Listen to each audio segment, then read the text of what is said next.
Scary Story Podcast brings original short scary stories right to your ears every week. Like Dead of Night, the story of a man who moves into a new apartment building only to discover its sinister foundation.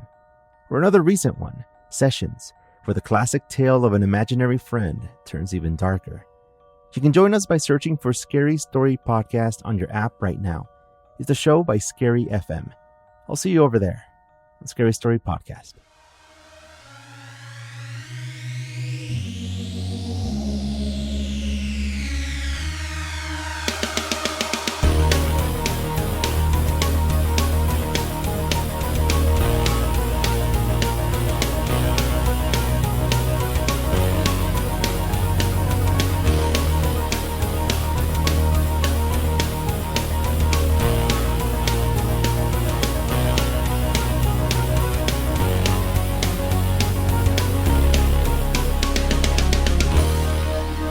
Welcome to the Cryptonaut podcast. I am Mark Storrs, and with me as always is Rob Morphy. Robert, thank you for joining us this eve. You're welcome. Whoa, and happening? You are Christopher. Welcome. Christopher. Thank you for joining us. It's getting to be a habit, in fact. This fine eve. This fine eve. Thank you for being the perpetual guest. All right. Your guest status was a weird AI thing, okay? It's funny, though. There wasn't. Remember that's true. Remember on Reddit, you and I found some long description about all the career paths we had all chosen that were nothing like reality. Chris left. You worked for like Rue Morgue magazine, and I was like a comedian / blue collar guy. Yeah. The blue collar stand up. The write up was the closest one though. No, I mean because you did do a stand up. You wrote a stand up. I'd had a tight 5 minutes that no one's ever seen. I can't wait. Not yet, at least. Hey, when you put on your glasses, you'll be a new man, dude. Chris and I were on the way to the studio. I'm like, buddy, that's where I'm going on Friday. My eye doctor appointment. Oh, that's awesome. Yeah, man. So that's awesome. When you guys see me next time, I might have new glasses. I'm gonna have new specs next. Well, I'm getting them tomorrow, so I'll have them next time we get together too. How expensive are glasses? I mean, it depends on how lofty you want to get. If you want to get designer shit, you're going to pay hundreds. I need a pair for work, and then I need a pair for home because I can't stand when like the stuff in my body smells like shit from work because I work at a shit plant. So like I need a pair for home. You can get frames as cheap as $99 or even $300, $499. Yeah. Okay. Or you can your insurance will cover. Take your prescription. Okay. Yeah, right. And plus that's a big deal too. Your insurance, but. And I'm glad we're covering this because this is what the audience really comes to us for. That's what they're here for, dude. There are places online where you can drop like $39, $45 and just get these nifty little frames. This might be a way that I can parlay this into some sort of like sponsorship with like one of these online eyewear places. I could contact our people and be like, hey y'all, Mark's got glasses now. We're the 3 Glasses and 3 Beards podcast of the paranormal. So can you hook us up with a cool sponsorship or something? Never know, man. It could. It can't hurt to try. No, it could. It could. I don't think it'll hurt. No, I know it's not gonna hurt. I mean, it could. It can. Oh, it could happen. Totally. Yeah. No, he said it could hurt, and you go, it could. It could. I'm like, what do you mean? Yeah, you're right. Yeah, I had a real fucking moment there, didn't I? Oh, it's been a long week. It's all right, man. It's okay, man. It's Monday. It's a great way to open a pod. Yeah, totally. So on target. Yeah, glasses. Check them out. Glasses, sponsorship. Check it out. We're here. We're doing it. Speaking of all kinds of fun business stuff, we got a new store. It is hellerspace.com. It is a new store front. Yes. Still powered by TeePublic. It's going to be on sale most this month. I'm just going to set it to go for the end of the month. So yeah, it's the same designs. We have a new design, as a matter of fact. Just a new storefront, same stuff. Everything's on sale. Still powered by TeePublic. Just go to Heller Space. It's there. So just check it out. And we appreciate the support. Everyone buying merch. When you buy that merch, get yourself a picture, put it online, tag us on Instagram. We want to check it out. We love people seeing our merch. It's awesome. Do it. And of course, summer's sort of not here, but sort of is. So it's a great time to rock some new t-shirts and whatnots. Heck yes. Okay. All right. Product has been pushed. This week, Ufonauts, the future, and a boy named Osmo. Yes. Oh, this sounds kind of fun, man. All right. It's like a mislaid Sid and Marty Krofft joint. Yeah, it kind of is. I like it. All right, man. Well, without further ados, let's get started with. In the mid-50s, a pair of Finnish brothers had a terrifying all-too-close encounter with a speeding saucer. While the boys were both scared by this near miss, one of them, Osmo Liene, his ordeal was just beginning as just days later, at the stroke of midnight, a trio of aged aliens would invade his home to interrogate him and reveal something that no one should ever know. That's good. That was well done. You missed one word, but you know what? It was read so well. Fuck that word. Okay, I wasn't sure if you were going to call me out and make me go back and do it. What word did I miss? You missed for one of them. Oh, for one of them. Gotcha. But that's okay. Okay, you know what? We're going to You know what? Because you were so dramatically sound, I don't care about accuracy. Dude, I improvise. When I'm on the stage, the seat is my stage. This table you freestyle. Is my audience. The table's your audience. I pull. You literally have two human beings. This is my audience. Dude, I'm just a guest in the corner, man. Yeah, you're just a guest in the corner. No, you're not. You're not. You guys are important, but this is the audience. No, I know. We've established Uncle Grumpy and Uncle Fatty over here. We don't mean shit. Yeah. That's fine. You guys are That's all right. We're starting our new podcast. Yeah. Coming up. You guys Grumps and Chubs. Yeah. Get ready for it. Wait, Grumps and It's Chubs? called Grumps and Yeah. Grumps and Chubs, no dad. That's amazing. All right. I'm ready for this show. Can I at least produce it? Can I do something with the show? I don't know. Of course. All right. Excellent. Cool. Awesome. Grumps and Chubs. Yeah, dude. Wow. It really, I don't know, morning talk show or cop duo from an 80s, ill-conceived buddy cop movie. Both, really. Yeah. Oh, We definitely. do the radio show in the morning overnight, and then we do our Yeah. You know what? Because nobody ever did this, and this was meant to happen. We're both too old for this shit. Yeah. Oh, my God, I know. Outbittering each other. Yeah. No young, spunky member with a sweet feathered mullet. No. Just two guys that are over it. I can be completely. the young guy back in the office. Like, hey guys, what's going on? The rookie trying to get like Paul there you Reiser in go. Beverly Hills Cop. That's funny. That's classic. Excellent. All right, so this is a weird maybe. one. This is a fucking fun one, but it's also, well, no, it's actually super dark in a lot of ways. Okay, cool. I like it. But you know what? We're going to make the best of it. Excellent. All right, super dark. While most close encounters, especially those of the now infamous third kind, and by now for the last 50 years since fucking the movie, take place within the same time frame and topographical point as the initial encounter with an anomalous, often airborne object, sometimes the ETs aboard, if indeed that's what they are, because there's a lot of options in this case particularly, opens up some doors, are in for the long haul and don't show up until later, and for reasons that, at least to the human mind, seem utterly incomprehensible. But first, let's get our bearings with just the tiniest taste of geography. You know how we like to do here. Oh, and you know how awesome I am with geography. Yeah, we know where things are. Yeah, we totally know. Yeah. Exactly. Thank God for the remote right internet. there. I own like 3 bourbon fucking right there. atlases. I still don't know shit. Dude. Yeah, you got to look at them. Yeah. Memorize. Oh, yeah. No, I don't do that. Like, I live off of Apple Maps. If it wasn't for my phone, it's so I would be useful. lost constantly. Yeah. Yeah. Oh, Totally. and that is exactly how these evaluations came to be. All right. Fair. Just over 100 miles west from the capital city of Helsinki, nestled near the southwesternmost tip of Finland, where the River Aurora feeds the Baltic Sea, is the city of Turku. As of the March 31st, 2025 census, Turku's metropolitan area boasted a population of 316,000 souls, while the surrounding environs sported a still respectable pop of over 206,000. Back in 1954, however, Turku had a population of just 74,000, making the more rural regions orbiting the city center much less densely populated. It would be in one of these still suburban environs where, in March of 1954, the lives of the brothers Liene, in particular the sibling named Osmo, as is clearly indicated in the intro and title, would be changed forever.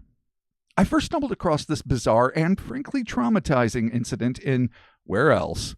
The expansive, I almost said extensive, expansive. It's. Oh, you combine. I mean, it is expansive. extensive Yeah. and it is expansive. It so is. yeah, extensive. Yes. Oh, Yeah. it sounds like fucking Italian brain rot. Extensive.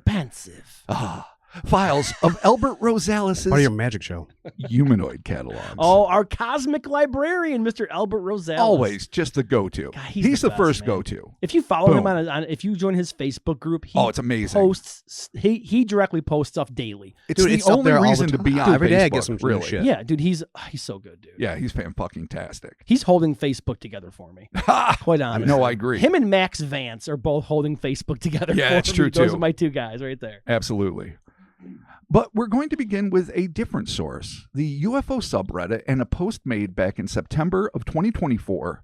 In Chapter 6 of user Johan Harry 74's 11-part series, Humanoid Close Encounter Cases from Nordic Countries, under the heading, A TV Message from Space, the researcher writes, quote, "This is a well-known contactee case in Finland and was told by the Finnish Air Force mechanic Osmo Liene in a TV documentary from 1992. Most of the events took place when he was a kid and lived in the countryside outside of Turku. Adding that, in a few nights in March 1954, some very strange things would happen to him." Was this one that I sent you? It could have been. Okay, because there's a whole series of there's one from like Norway, there's Finland, there's Sweden, like bizarre parts. 1954 is a hotbed of UFO sightings, Nice. particularly in France, which we will be dealing with. Oh yeah. In the not too distant future, because I've already collated, I guess that's the word, all the sightings. So they're just waiting to be Nice. structured and written. But yeah, it's really interesting. But it was, I mean, in the way 55 was like such a hot spot in the United States with Loveland Frogmen and the totally. Casablanca entities and Hopkinsville goblins. I mean, it was just nuts. So in that sense, Europe was getting it in the 50s. Hell yeah. Mid 50s, particularly 54. And this is one of them, and maybe it's connected, maybe it's not. I haven't read all of them, but Cool. this is a really interesting thing that covers aspects I'm not entirely familiar with. Located north of the Arctic Circle, northern Finland is prone to months-long polar nights. Finnish Lapland, being the land of the midnight sun, we're talking about that desolate wasteland full of like reindeers and death metal. Dude, this is black metal country for sure. Black metal, yes, Hell you're yeah, right. dude. Black is the night is long. Exactly. The sun, that essential generator of life, light, and warmth, can set in late November and not rise again until mid-January, creating a period of darkness that can last for over 50 days. That seems to me unfathomable. Best exploited in 30 Days of Night. I was going to say, that's a great movie. Yeah. Oh, it's an awesome Agreed. movie. Great graphic For novel, sure. too. Yeah. I couldn't Yeah. imagine. This sounds like hell for me. Oh, you would never. Oh, there's no way. No. No. Even I would go nuts after I'd be a dead while. by day 3. Like Mark drank himself to death. You'd have to have like a 50-day like party plan or something. To Oh, be like, 100%. This is what we're going to do to get through it. Day And you one, definitely we're need gonna sun we're gonna lamps. pancakes and play Monopoly. Day 2, we're going to have fucking, you know what I mean? Like, Yeah. you got to have a plan. It's an endurance test. Day 3, Mark's dead from what? Alcohol Right. poisoning. Damn it. Uno and vodka. Day 3. Uno vodka. Risk vodka. Oh, my Sick. God. Don't make it worse. I mean, I've enjoyed a Risk marathon like anybody else, but come on. In the darkness of the eternal night, It's that shit could go It's an south. automatic fist fight. Oh, As soon as someone takes, it as soon as is someone takes anyway. Asia, dude, that's it. Fist fight. fair enough. All right. Turku, being set in the deep south of the Nordic nation, is not hit quite as hard. In December, the shortest day of winter has just 6 hours of sunlight. But by the season's end, in late March, night dwindles down to a mere 10 hours. So tolerable. Well, not fantastic, but tolerable. This is awful. The evening in question began with Osmo and his brother playing outside in the waning daylight, braving the late winter chill of their Nordic homeland. In the area in which they lived, Osmo was considered a talented lad with a penchant for technology who'd taken to fixing radios that had been deemed beyond repair. His brother, whose name and age went unrecorded, remains a mystery. Not because he's a mystery man, just because they didn't fucking write it down. Gotcha. Be that as it may, it was while engaged in a classic bout of horseplay that the brothers suddenly spied a quote-unquote aluminum-colored flying disc slowly coming toward them over some nearby treetops. The boys, eyes wide with disbelief, watched as this now vintage, then contemporary saucer, which they estimated to be between 16 and 22 feet in diameter, that's 7 to 5 meters, cleared the trees and slowly descended toward their position. The object finally came to an inexplicable stop, levitating just a few feet above the waving grass in a field adjacent to where they were standing. Osmo and his brother marveled at the sight before them. A large rounded craft with no flight surfaces or any obvious source of propulsion, hovering in eerie silence within just a short walking distance. It must have been simultaneously fascinating, humbling, and terrifying. But as to the brothers' specific reactions to this UAP, were left somewhat in the dark. In fact, it's difficult to even guess at what was going through their heads during this life-changing moment. Beyond the lack of details in the published reports, we simply have no idea if the brothers were even familiar with the concept of flying saucers. Granted, the phenomenon had been all the rage in the world press since Kenneth Arnold's seminal report of a fleet of crescent-shaped objects flying in formation near Washington State's Mount Rainier on June 24th, 1947, but that doesn't mean a couple of young Finnish boys were up on the still emerging subject. Our collective ignorance is further exacerbated by the fact that we have no idea exactly how old the brothers were when they saw the disc. I can only speculate, based solely on Osmo's physical appearance in a YouTube clip culled from the 1992 Finnish made-for-TV UFO documentary, Visitors from Space, that as a man who appears to be either in his late 40s or mid-50s, Osmo could have been anything between an adolescent to a young teen at the time of his 1954 encounter. This is significant as knowing his age would definitely help us shade how he might perceive an incident such as this, and there's a hell of a wide berth between how much a 6-year-old might know or even care about the flying saucer phenomenon as opposed to, say, a 13-year-old. This doesn't even consider the vast disparity between the kinds of reporting these age groups would have access to, especially in the mid-1950s, and further considering most 6-year-olds back then couldn't fucking read. Like, they started to teach you reading when I was a kid, when you were in first grade. Most kids now, they're going into kindergarten, like reading fucking novels, which is great. I love it. You know, it's awesome, dude. But it was not the standard in the mid-50s. Reading, be about it. Be about it. Yeah. All about it. But however old they may have been, and whatever thoughts were racing through their young minds, what happened next would not require thinking, but demand action. Dun, dun, dun. Within moments of coming to a stop just above the surface of a nearby field, the boys were shocked when this extraordinary object, its burnished aluminum shell gleaming in the waning sunlight, suddenly began accelerating in their direction. The saucer shot forward at an alarming rate, forcing the brothers to dive for cover into a nearby ditch. As it scorched past, just inches above their heads, they realized that this thing had very nearly killed them. In the documentary, a matter-of-fact Osmo understated, "My brother and I had to throw ourselves into this ditch to avoid being hit by it," end quote. The brothers had no way of knowing whether or not they'd been intentionally targeted or if the craft had merely malfunctioned and careened out of control.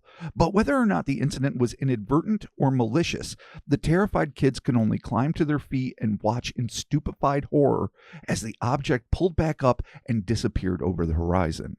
It was then that the boys realized that they were both covered head to toe in a glittery, almost sand-like substance that appeared to be akin to ground quartz.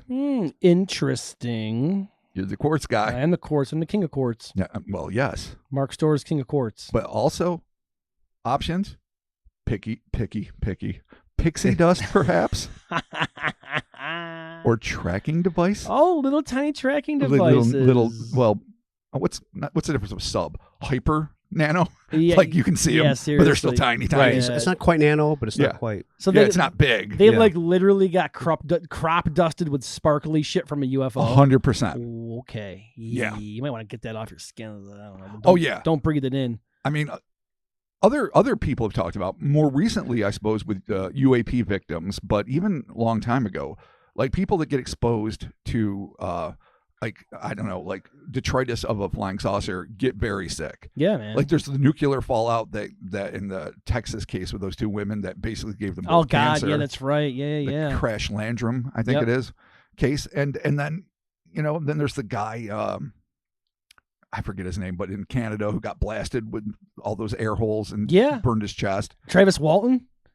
mean, Yeah, you know, I mean, he still believes to this day that he got rebuilt, apparently. That they saved him because he got exposed to something. Yeah. So ships are dangerous. Yeah, but man, when it's dropping weird glitter on you, you got to be like, this is an act of war, and act accordingly. Fair enough. This is an act of war. These are kids, but yeah. Doesn't matter. All right, fair enough. War knows no age. Well, let's hope so. All right. Dusting themselves off, the duo swiftly made the trek back home, almost certainly keeping a close eye on the skies above, lest the aerial attacker swoop down for another go at them. Though that trip likely felt like one of the longest of their lives, it would prove to be uneventful. But especially for young Osmo, the weirdness was just beginning to rev up. A few nights after, he and his brother had just barely avoided becoming hit-and-run victims of high-tech hot rodders, Osmo had grown weary and fallen asleep in the living room of the small house he shared with his brother and parents. The rest of the family, seeing that he was sleeping peacefully, left him where he was and retired to their respective bedrooms, where they too promptly dozed off. At some point in the night, Osmo was startled from his fitful rest by the distinct sounds of footsteps emanating from the front porch. He sat up and shot a glance toward the nearest clock, which was just then striking midnight. Eerie. Probably coincidental, but just sort of weird. Or is it? Like if it happened in a movie, you'd roll your eyes. So when it happens in reality, you're like, okay, it's probably coincidental, but still a little weird. 'Tis the witching hour. Well, isn't that 3 a.m. technically? Okay, it's 2-3 hours before the witching hour. Creepy time. It's pre-witching hour. The lobby of the witching hour. The lobby. Well, the anteroom, the antechamber. Yeah, like you're not in the. I understand. I know what a fucking it's lobby is. The front Thank porch, you, man. I got it. It's the atrium. Why are you? What's an atrium? Is that? Am I using that word right? Right? Is that a thing? An atrium? I don't know what an atrium is. I don't know, man. Yeah, I think it's like before, right? This shit is the dark arts, okay? Or like it's a dark arts. That's fair. Somebody Google atrium quick. Pre-room hallway. All right. I think we got it. Fine. Yeah. Okay. Shit. All right. Yeah. So front porch. 2 minutes to midnight. 2 minutes to midnight. Yeah. Well past the time when he expected any neighbors or friends to come calling, unless, of course, it happened to be an emergency. Now alert and maybe even a little bit afraid, Osmo strained to hear what was going on just outside the sealed front door, and that's when he began to make out the sounds of soft, masculine voices speaking to one another. At first, the sounds seemed muffled, perhaps even strained, but Osmo quickly realized that they were speaking in a foreign tongue, one that was utterly unfamiliar to him. Russians. Seeing as the shadows cast through the drawn windows looked small, Osmo assumed that they were children who'd perhaps gotten lost during the long, cold night. Cautiously opening the door, Osmo was surprised to see standing at the doorstep not kids, but very small, bald men, each of whom were clad in brown overalls that seemed to have been made of crushed velvet. This shit's Moby? Pimp style. Is this fucking Moby, Fucking dude? Moby. Oh, man. Is that fucking Moby? The visitors' faces looked old and weathered, sporting varying degrees of wrinkles over features that Osmo interpreted to be Asiatic in origin. Though no specific height was offered, these beings were by far the shortest adults their host had ever seen. Unsure of what to do, Osmo could only stare at his unexpected guests. He figured that they must be Russian citizens who'd either stopped at the wrong house or were looking for assistance. But before the boy could utter so much as a word, the small men suddenly pushed the door open and rushed into the modest abode sans invitation. Tiny goddamn rude Russians, Rob. Yeah. Bald, rude Russians. Fashionable, though. Yeah, fashionable for sure. Yeah. I mean, you got to give them that. Yeah. Excuse me, the documentary, fuck it, I'll never say it right. Documentary. Visitors from Space, Osmo described the moment. Quote, I opened the door thinking that they were people from across the eastern border, which of course would mean Russia. The youngsters who had come, some youngsters who had come to the wrong address, end quote. He would soon realize just how far off that assumption was. As soon as they barged into the darkened room, the ostensible leader and youngest of the bunch, who, according to Rosales' description, appeared to be no more than 19 years of age, though still somehow weathered beyond his years, expressed surprise that Osmo was awake, but told him in flawless Finnish, no less, that it was a good thing as he and his cohorts had questions for him. Interesting. Yeah. Osmo stood dumbstruck as the diminutive yet essentially human-like figures occupied the living room, moving through their appointed tasks like a well-oiled machine. The second man, who looked between 35 and 40 years of age and yet still inexplicably old, so it's a fucking weird hybrid, hard to describe. How do they know the difference between a 19 and a 50 if they all look like George Burns? Yes, thank you. like how'd you know? That's a great pull, dude. How tells you know what George The Burns is? fucking world ain't been right since we lost George Burns. There man. is an image, an illustration. I don't know if it was done under the supervision of Osmo or not, but we will put it where we ordinarily put things. Cryptonautpodcast.com and on our Instagram. Okay. Yep. So you will have access to this. And Totally. it shows some of these beings, essentially, and some of their apparatuses, and it's intriguing. Nah. So you kind of get a vibe of old, young, old, sort of, Yeah, but cool. not really. Oh, okay. Or what I'm seeing sort of is like back in the day, not now because makeup and CGI is fucking tits up, but back in the day when a young person was given old age makeup, and it wasn't like top of the line. It wasn't like Dustin Hoffman and Little Big Man. It was like just like some off the rack shit. And you always could tell they were young with like some spirit gum and latex wrinkles and shit. That's the vibe I'm getting, but I don't know. That's just my imagination. Yeah. All right, weird, man. Weird little tiny old young people Yeah. Yeah. of varying ages. So anyway, the second man, who looked between 35, 40, and 4,000 years old, carried in some kind of bag, while the third and oldest man, looking both 50 and 90, positioned himself by the living room window as if to keep guard, which will henceforth be his designation. I've had to give these fuckers all names because otherwise it'd be very confusing to try to describe their presumed ages. You got Tiny, you got Stinky. Tiny Stinky. Yeah, there you go. Ray. Yeah, Tiny, Stinky, Ray, and Jeff. Oh my God. Dude. There's not 4 of them though. Shit. Shit. There's only 3. All right, Jeff's in the ship. Yeah. Fair enough. I wish it was, but that's not the names I give them. One's called the guard, as you know. Okay, cool. Yeah. At this point, the leader asked Osmo if he was the boy known for building radios. Oh. Osmo was surprised that the stranger would know such a thing and answered in the affirmative. He then was escorted by the leader into his bedroom, it's like he already knew, and showed him, various examples of his handiwork. The visitor examined the devices, evidently with some appreciation for Osmo's abilities. He then abruptly turned, walked out of Osmo's room, and entered his parents' bedchamber with the anxious boy hot on his heels. In his account, Johann Harry 74 wrote, "The young leader now entered his parents' bedroom and stood at the edge of the bed where the father was sleeping and smiled kindly at him. The man then left the room again. Why he did that, Osmo didn't understand." End quote. Whether they were under some sort of mesmeric trance or just deep sleepers, Osmo's parents did not stir as the creature stood and walked back out into the living room, with Osmo closing the door behind them. Once there, the boy noted that the guard was still holding vigil at the window, while the second man, who, for lack of a better moniker, we'll be referring to as the doctor, had unpacked his bag, which contained, among other intriguing devices, what Johann Harry 74 described as a, quote, small, strange, flat TV set with a monitor and a switch on top. Today, we would have thought it looked like some kind of laptop. The doctor invited the youngster to have a seat on the end of the living room coffee table and then placed the odd apparatus in front of him. Osmo glanced at what must have been, at the time, an incredible instrument, but would now resemble, based on the illustration accompanying the account, the one that we're already talked about posting up, a quaintly vintage prop from a schlocky mid-20th century sci-fi flick, which of course are some of my favorites. So it really looks like this cheesy old, like 50s version of what high-tech would be when everything was basically the same, still push buttons, all that charming Jetson-y shit, even though I know that's the 60s. But at the time, it must have been just mind-blowingly fucking advanced. Yeah, it's interesting. Before the doctor could begin his planned procedure, Osmo noticed that the window guard didn't look so good.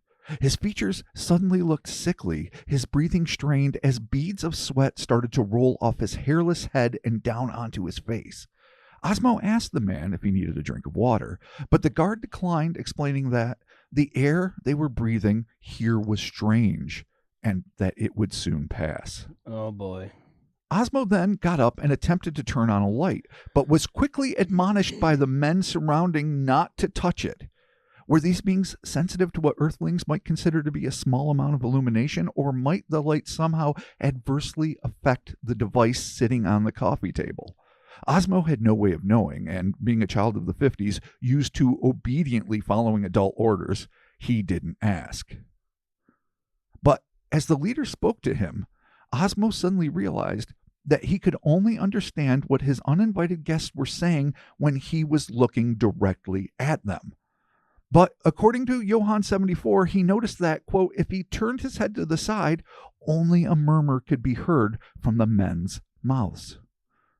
Likely both confused, frightened, and perhaps a bit intrigued, Osmo did as he was told and sat back down on the table facing the strange screen. And that's when the quote-unquote interview commenced. Though in what is a bane to the existence of every paranormal researcher, none of the questions asked by either the doctor or the leader were specifically cited, we can glean from what was recorded that they were asking Osmo questions about the world in general and his life in particular. All the while showing him accompanying images in a slideshow on the monitor next to him. Of the device, Osmo claimed, quote, I recall an object like a portable television, which they used as they questioned me. As various objects came up, they illustrated them with the pictures, end quote. Each time he answered a question, the doctor would turn the knob at the top and swipe to a new image. It was then that this already strange situation took a hard left onto High Strangeness Boulevard. At this point, the images, though still depicting a recognizable version of himself, stopped being familiar to the boy. Osmo was no longer looking at images of things he'd done.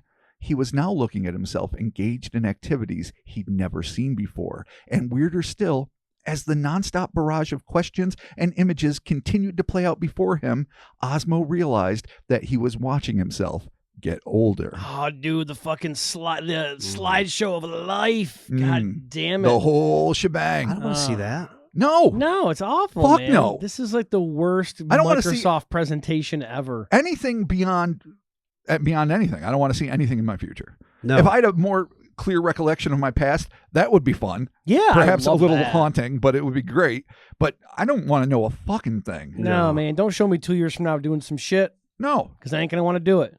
Yeah, I'm gonna fuck the whole time stream up. Even if it's good. Yeah. Or you'll spend all your time trying to make sure that happens, and you'll end up doing the wrong shit. And so if it's good, you'll fuck it up. If it's bad, you'll live in fucking hell waiting for the other shoe to drop. This PowerPoint sucks. Yeah, it's all bad. Right. All right. Definitely. Terrible PowerPoint. As the Q&A continued, Osmo watched himself age into a nearly unrecognizable person. And that's when, with one final click of the instrument, the boy was shown something that no one ever, especially not a child, should ever have to see. The circumstances surrounding his own death. Oh, Oh, I mean, I knew it was coming. Is there like an intergalactic Child Protective Services you would call? think, Be yeah. like, guys. Space CPS? Yeah, seriously, man. Like, you just brought this kid to a fucking R-rated movie, dude, and he's fucking 4. Like, come on, Yeah, man. it's If just he's he to the galactic saving, then Yeah. Yeah. Man. There's going to be a lot of intriguing elements. there's got to be a reason. And well, no, there is. a lot of unanswered questions, which I don't need to tell either Yeah, of you or yeah. anyone who's out there Yeah. listening, because you know the fucking way of the walk. Yeah. You know the paranormal lore. You know it's You're gonna happen. never going to get all the shit you want, but we definitely have room to speculate. All right, cool. This episode is brought to you by Incogni. Nestled in the dark corners of the internet lurks the nefarious data broker. But you might be asking yourself, what is a data broker? So a data broker collects information from various sources to build up a detailed picture of who you are and sell your data to businesses and marketing agencies, leading to more spam calls, texts, and emails. Worse yet, data brokers can directly or indirectly expose sensitive information to bad actors, putting you at risk for identity theft. So how do we prevent these maleficent, malformed manufacturers of mayhem from procuring our precious data? Well, good listener, we use Incogni. Now, Incogni is a personal data removal service. It automatically removes personal information related to you from public websites such as people search engines and private databases. Incogni reaches out to data brokers on your behalf, requests your personal data removal, and handles any objections from their side. And the best part is, this whole process is automated. If you're tired of spam cluttering your inbox or relentless calls and messages that bring only unwanted offers and scams, then Incogni is for you. Visit incogni.com/hellerspace today to get 60% off an annual Incogni plan. The link is in the podcast description, but again, that's incogni.com/hellerspace for 60% off an annual plan.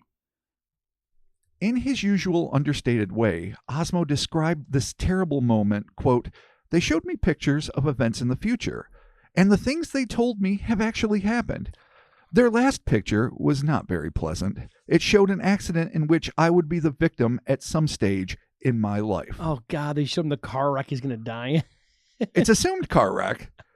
And it's mentioned... Boating accident? I don't know, man. I mean, he became an airplane mechanic. Oh, well. That's a bad way if you get sucked into something. Oh, yeah. I mean, yeah. Or you're like, I got to go test fly this plane. Don't do it, Osmo. You keep your goddamn feet. You keep your Finnish feet fucking on Earth. You don't fucking leave this planet. Wow. Yeah. Never. No swings, no hang gliders, no zip line things. No, definitely no zip Don't lines. bungee jump if that's still a thing. Any of the extreme sports for Mountain Dew, don't do. Yeah, don't do the do. That's fair. Really? Yeah, don't do it. I think that's good advice. Stay off the pipe, dude. Wow. Bro. Almost certainly reeling from the knowledge of the time, date, and place of his own demise, it's impossible not to have your heart break for the poor kid who was in way over his head. Perhaps curious to see what, if anything, would happen next, Osmo reached up and was about to turn the knob himself, but his hand was slapped away and he was given a harsh reprimand to never touch the object. Was it going to be a hint of an afterlife? Was it going to be a funeral? I know, really. Did it end with him? I don't know. Following the, quote, TV show, end quote, of his life, the doctor and the leader, in a procedure that seems all the more horrific because it wasn't described, then placed an implant, into Osmo's skull. Following this presumably nasty bit of surgery, Osmo was hit with another volley of questions. Though this time there was mercifully no accompanying slideshow, the boy now slipped into and out of what he referred to as a dreamlike state, wherein he was repeatedly subjected to electric shocks. Ah, damn it. This is not good for this kid, man. These guys are assholes. Yeah, these guys suck. These young, old little fucks. Yeah. God damn it. Yeah. Not a fan. No. Not a fan. They're getting right up there with gray territory for me. Yeah, dude. It's a goddamn kicking. According to Johann Harry 74, quote, "The men now continued to interview for a long time before finally finishing fishing." Jesus Christ, I didn't go fishing.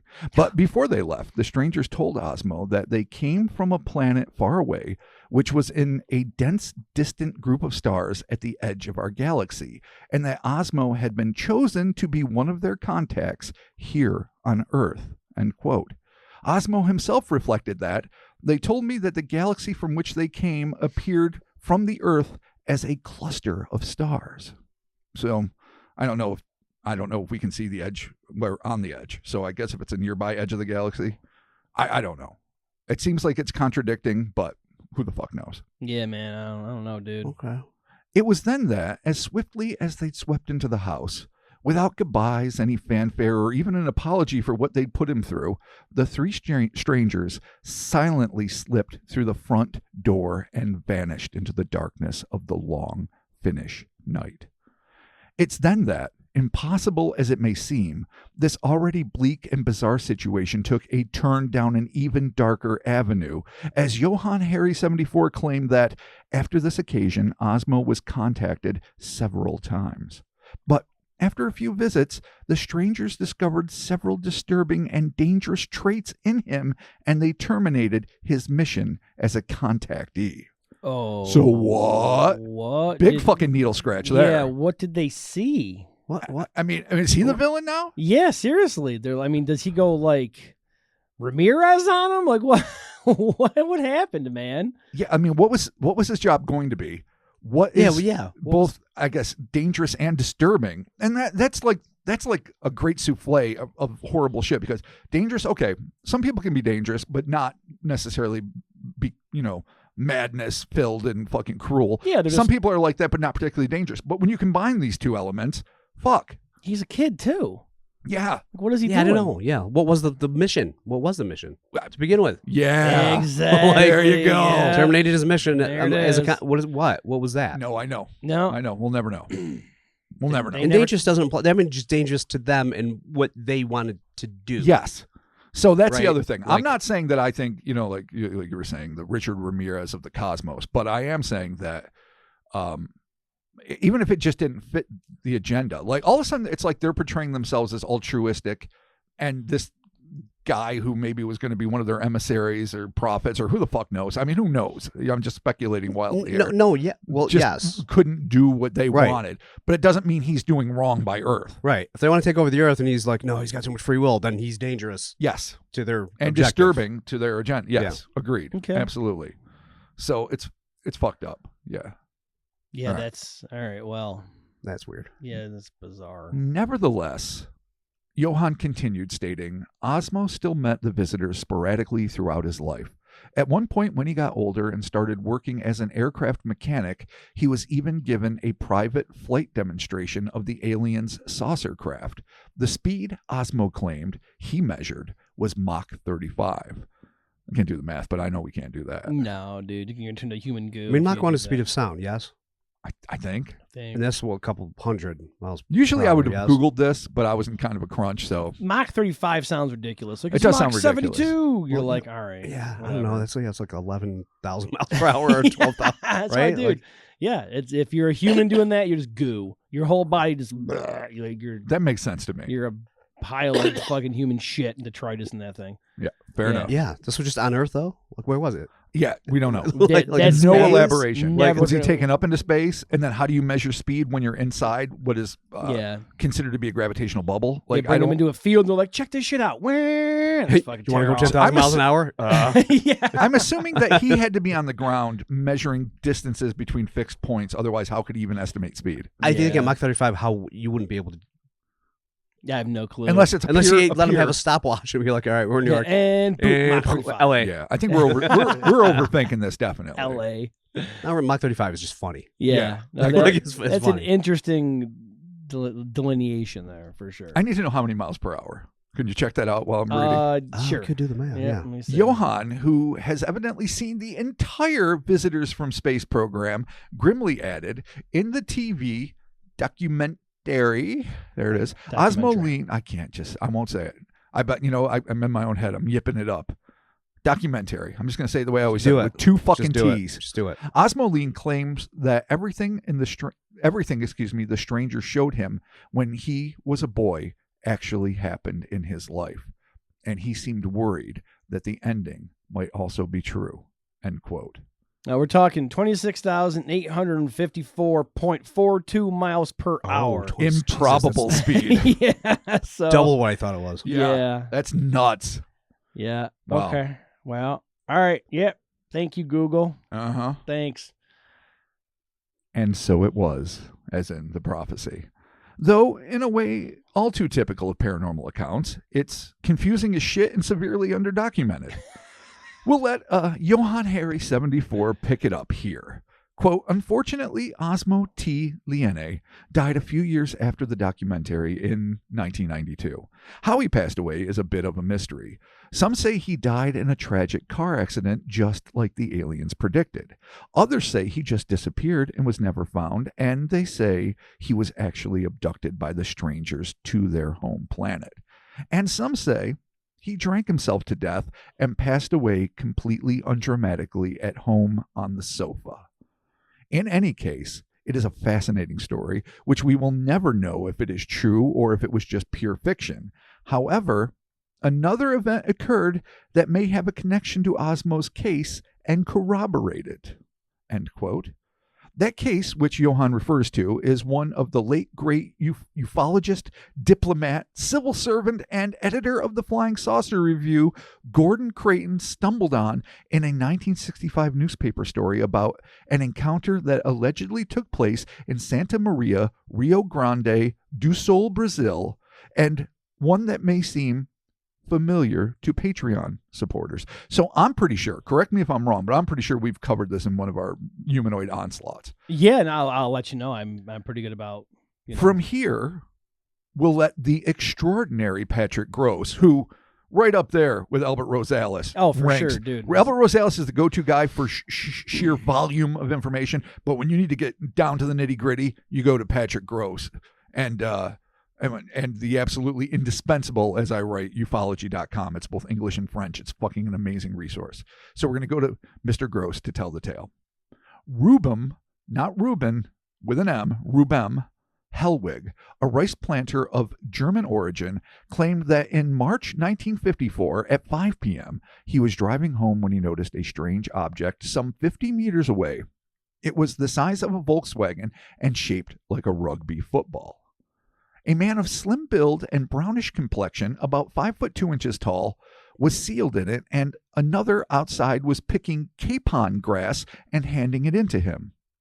This man came over to Hellwig carrying a bottle of reddish liquid and asked where he could get a small quantity of ammonia that he needed. This request was made in an unknown tongue, yet Hellwig understood it. The ammonia really rings a bell to me. Is it ringing anything for you guys? Not yet, no. Not yet, but... I mean, I do a fuck ton of research, so this very well be me. Usually I'm really good at separating what we've done and what we haven't, but Patreon is getting so deep now, and I never pick the stories. I just react to them, so that now some of them are starting to blur and I don't know. Gotcha. So maybe we never dealt with it, but the listeners will let us know. Yeah, for sure. Yeah. So he's understanding a foreign language, presumably that means telepathic communication as well. He directed him to the drugstore in a nearby town. The man thanked him and returned to the craft. A circle of bluish-yellow luminosity appeared around the craft, making it appear round. And from each side of the cabin protruded 4 3-inch tubes. A yellowish flame shot out of these tubes, and the vessel vanished instantly. So again, fucking combustion. That sounds familiar. No, maybe we did do this. The tube sounds familiar. We may have done this actually Patreon, like in the video, in the bonus videos. Yeah, we could have. I think we did. Okay. Okay. Good. So I didn't think I was totally off my rocker here. Yep. Okay. Hellwig claimed that early the next day he encountered the same or a similar machine sitting on the highway. This time it contained a tall, fair-complexioned man and 2 women with slanting eyes and long black hair. All 3 were dressed alike in one-piece brown garments resembling suede leather with a zipper-type closure. So again, Asiatic origins, Interesting. Brown outfits, leathery, suede-y, or first one was velvety. Yeah. Yep. Okay. Velvet and suede, I suppose, they're similar, maybe. I don't know. I mean, from afar. Like furry looking. Yeah. Okay. From afar. Yeah, from afar. Suede from afar. So, okay. They called to Hellwig, and an extensive conversation ensued. The beings using their own language, which has no more than 15 letters and sounds musical, that's in parentheses. Okay. Together with telepathy, he was invited to view the craft, which was no less than 10 feet long and transparent in the front. The source gives details of its construction and propulsion. I did not get into that. This is still Patrick writing. Gotcha. But we know the basic look of it. Those people came from a planet called Arion, that's Arion, which is far beyond the farthest star known to our world and is ruled by a monarchy. When the UFO departed, there was only a slight breeze, no sound. Sometime after this experience, Hellwig began to experience mental phenomena which so far medicine has been unable to either explain or cure. End quote. I have no fucking idea what that means. I don't know if it's like psychological aberrations or neurological. Like, does he get cool powers? Mental phenomena. Is it like constant ear popping? Did he grow tentacles? Like what happened? It's pretty vague, but the fact that it's unable to explain or cure. Yeah, okay. I don't know. Interesting. Johann claimed that this case occurred just days after Osmo's unnerving visit.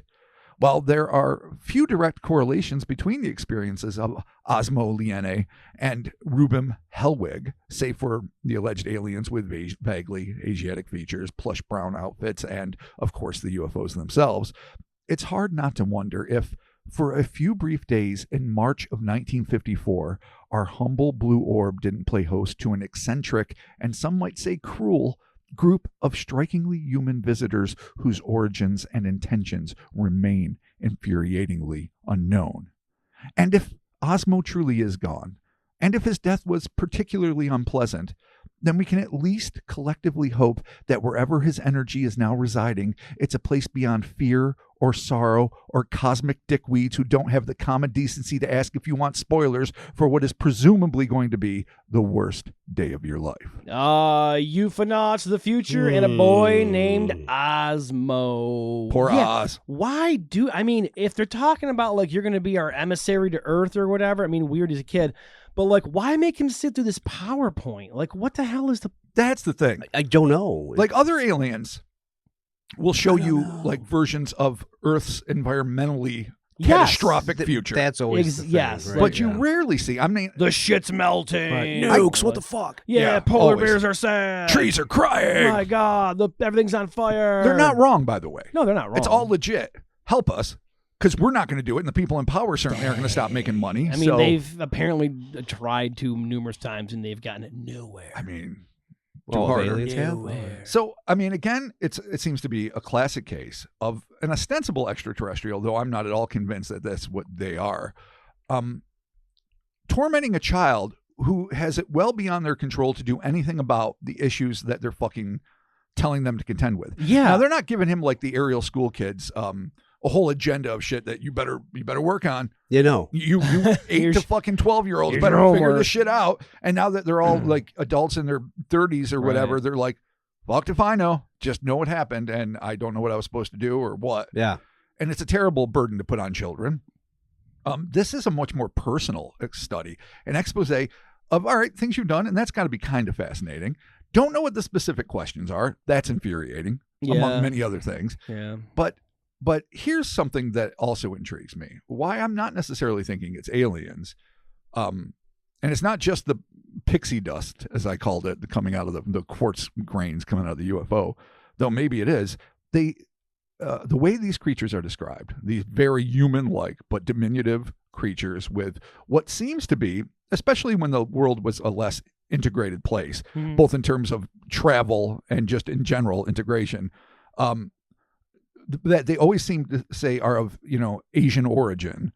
This goes right back to those fucking skyboat days, the airships. Yeah, with the Magonia. Sure, it goes back to obviously the like the Irish stuff, but also like the 1800s with like literally the ships of the sky, the airship flaps that were seen, and mostly these were piloted by what they then termed Oriental pilots, which obviously we don't use that term.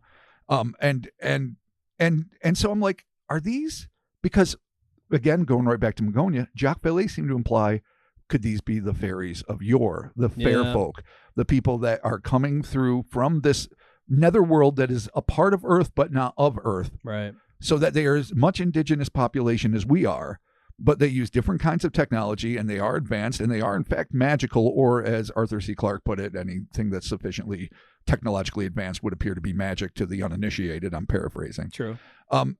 Are these things fucking fae?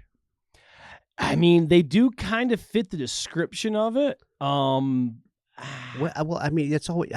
I don't want to go by just the goddamn pixie is dust. A fae, though, really, right? You could, but I mean, could. I mean, this has the disc. It's got. I mean, I get they look weird, but they look so much. They look like more like the airship fae, pilots, but like the ship is described more like an alien. You know the ship is definitely alien, but that was, I suppose. Yeah. I mean, just that's as the whole as a description. I agree with you, but that's the whole point of, I guess, the Magonia trip, which I guess I'm going to call it from now on, the old Magonia trip, which is that fae and early creatures like this.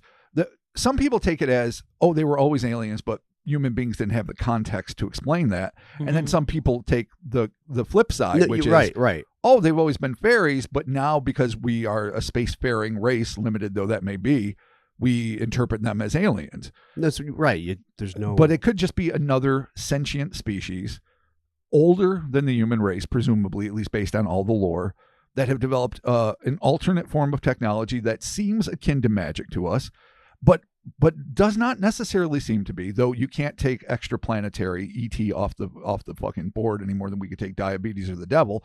But this implies to me something of a more mystic caliber and less of an either nuts and bolts UFO or the crazy ass interdimensional free floating bullshit that we all now have to live with, which is fine. So you think they were just bullshitting when they said they were from space then?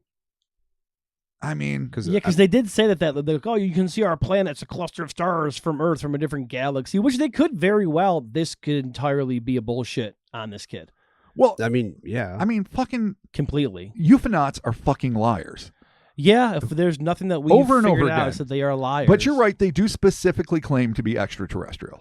See, there's not any way to tell. Yeah, no, there's no. And you know what's even weirder? I mean, obviously this entire thing is weird, but like even after the here's the PowerPoint presentation of your life, this is how you're gonna die.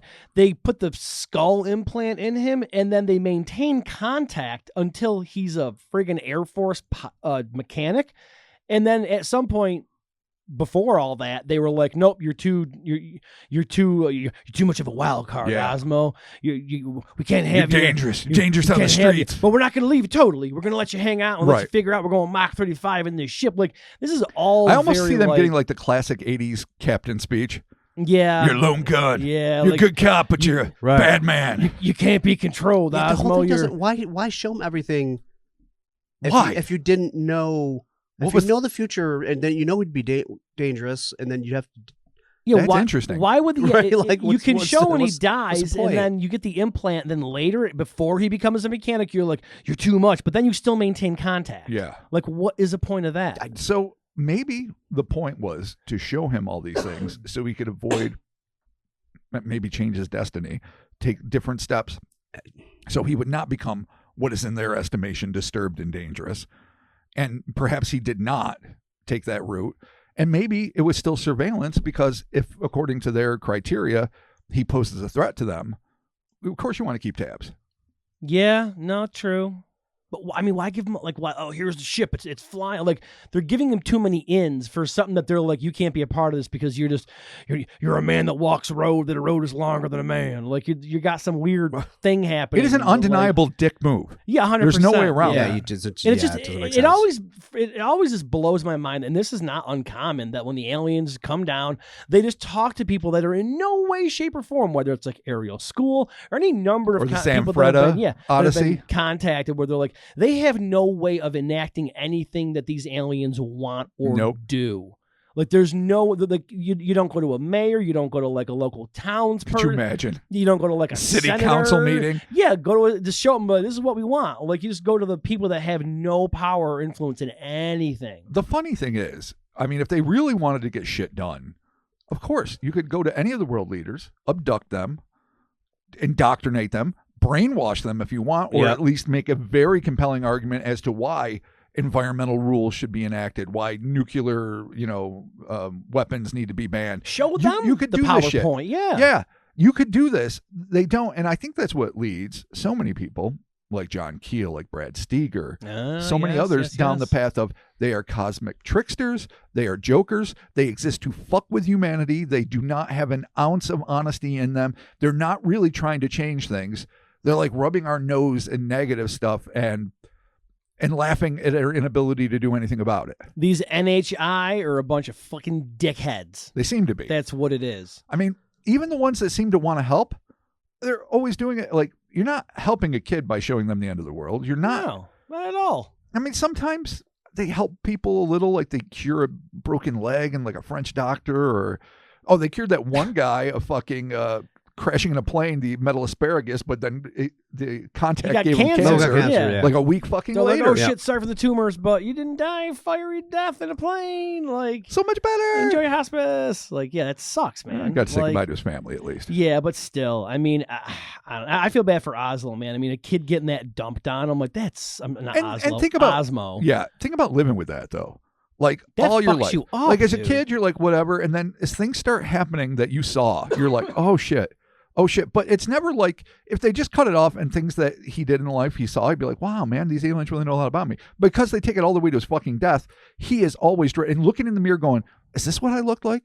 Did I have a little more gray? Did I have a little paunchier jowl? Did I have whatever? Was I, a little more of a beer belly? Like, fuck. Should I get fit so I don't look like that guy? Waiting to figure out when you're going to die. Man, this is like... How do you live when you're constantly dreading your own terrible demise? I mean, I dare say, not to get biblical about this, but kind of like Jesus, where they're like, you're going to die at 32 or whatever. Yeah. And he was just like, all right, man, cool, whatever. But I got things to do he was between. given a mission. He was... when he was told he was the son of God, so he's probably like, all right, man, probably not a big deal. I mean, I'm not saying it was a picnic on the cross or that whole day, basically, was the biggest shit show. I'm pretty sure they didn't give him a PowerPoint of like, here's the stations, and then they just show him everything. Like, no, sure. Get a detail. Yeah, I don't think he knew his whole life. No. Either. Well, I guess he probably didn't. Yeah. Well, yeah, I don't know when he found out, but yeah, he probably didn't get a blow by blow of just how bad it would be. And then on this day, you're gonna rise from the grave. Da-na-na-na. Zombie Jesus. Da-na-na-na.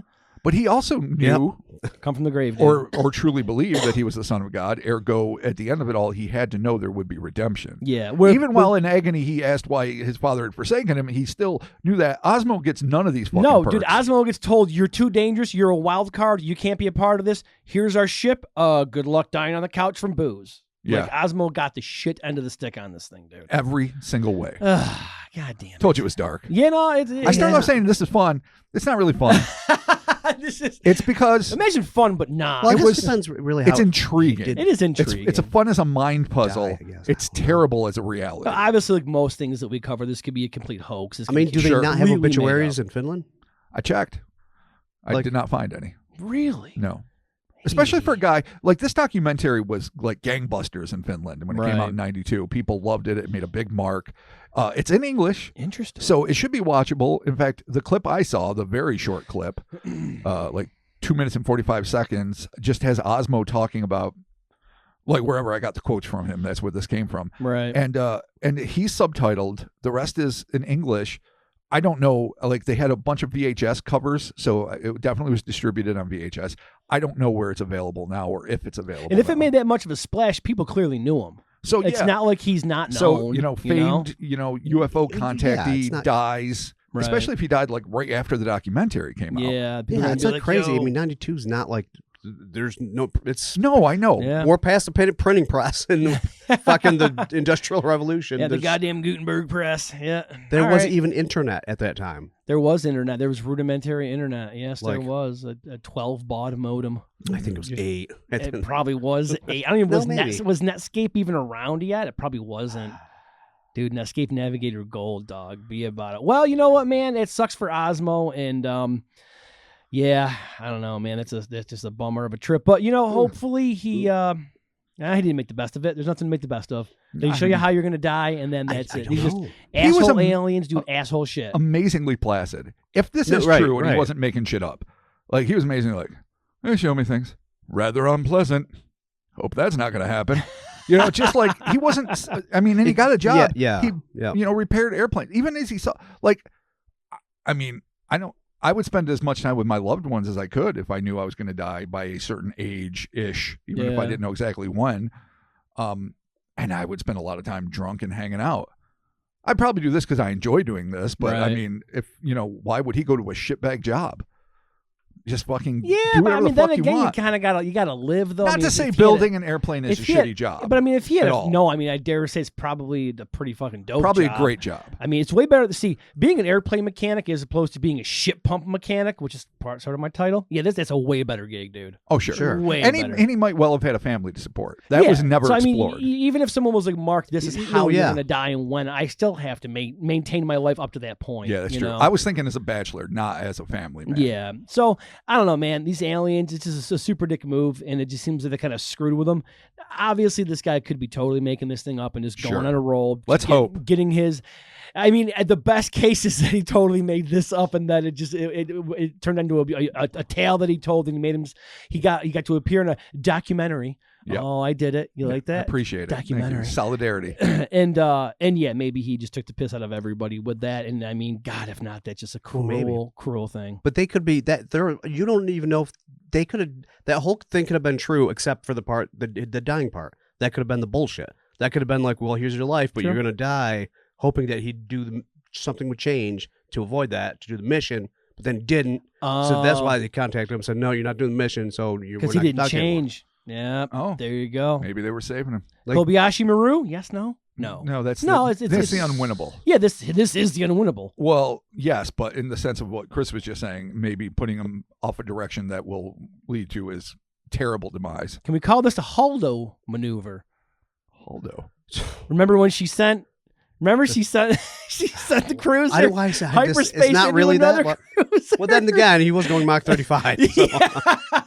So fair. Fine. Star Trek and Star Wars aside, thank you for joining us, Cryptonaut Podcast. Holy shit, that was a fucking weird one, dude. Yeah. Super weird, super dark.